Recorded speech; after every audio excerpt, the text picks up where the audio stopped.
most obvious feature of the sea lamprey is the suction cup shaped mouth.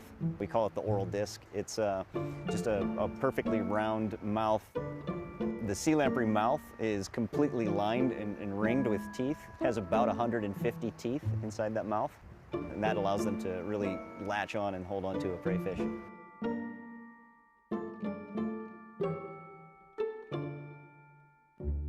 My name is Scott Meals. I'm a fish biologist with the U.S. Geological Survey stationed here at the Hammond Bay Biological Station in northern Michigan.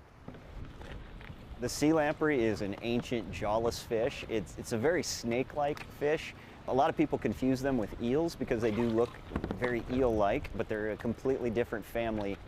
The sea lamprey are called the vampire of the Great Lakes because they attach and drink the blood of our native fish species here.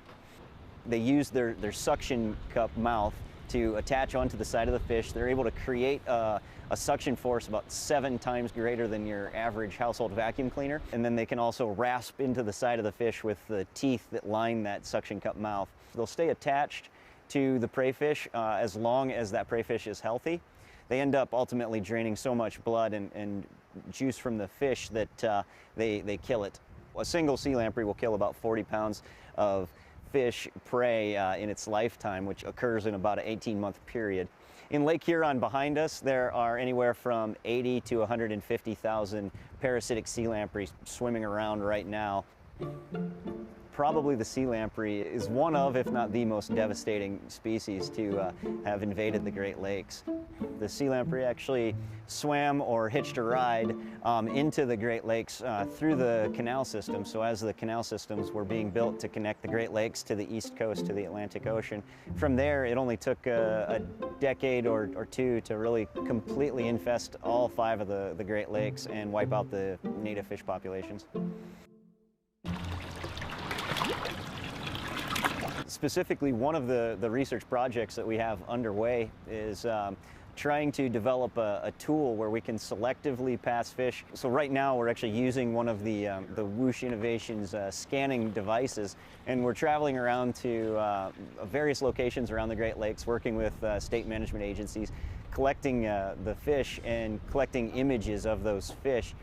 Those images are then going to be used to develop an algorithm, or we're developing fish recognition technology, I guess you could say. Sea lamprey control has 2 primary methods. The first is to use barriers and dams to keep adult sea lamprey from reaching spawning habitat.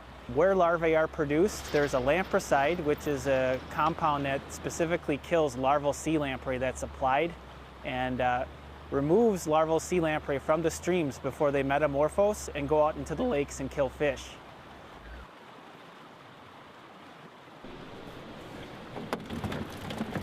So here we're sorting according to male and female. So the females, the way we can tell is, of course, they're full of eggs, from 60 to 80,000 eggs in there. And then the male is a tighter belly and a dorsal rope on the top. There's a good example of one right there. The work we're researching is whether or not we can reduce reproduction. So the males come in from the trap sites, and we make sure that all the males are sorted from the females, so we're only injecting males. They then get transported inside the facility where they're injected with a chemosterilant. We just kill the female and we release the sterile male. The reason we fin clip the animals is so we can tell they're sterile. If we catch a lamprey in a trap and it has fin clips, then we release it because it's on our side. So this is the top fin here. This is the tail fin.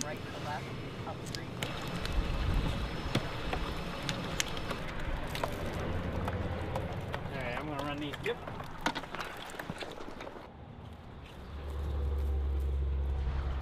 These animals are secret agents or double agents.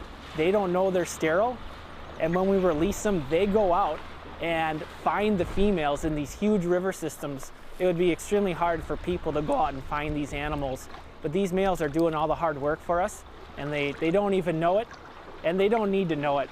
It's a very humane way for them to finish their life in some ways. That's a little, there we go. All right, that's a bigger one. Oh, it's so slippery. When sea lamprey first invaded the Great Lakes, many people suggested, have you considered actually fishing for sea lamprey? Maybe people would be willing to eat them. But unfortunately, that method failed for multiple reasons. People in the Great Lakes region simply didn't have the palate for sea lamprey. Now, interestingly, sea lamprey are considered a delicacy in other parts of the world. Spain and Portugal, you could find sea lamprey on a menu as the high dollar market price item. So many people ask, will a sea lamprey attack me while I'm out swimming in the Great Lakes or in one of the streams? And the answer, thankfully, is no. Sea lamprey can tell the difference between warm and cold-blooded organisms. We are warm-blooded, and the fish that sea lamprey feed on are cold-blooded. Most sea lamprey would swim very quickly away if they came near a human. The fishing economy is very valuable to the Great Lakes region. It's a part of our way of life within the Great Lakes, and that way of life, the Great Lakes as we know them, would not be as they are today had it not been for sea lamprey control.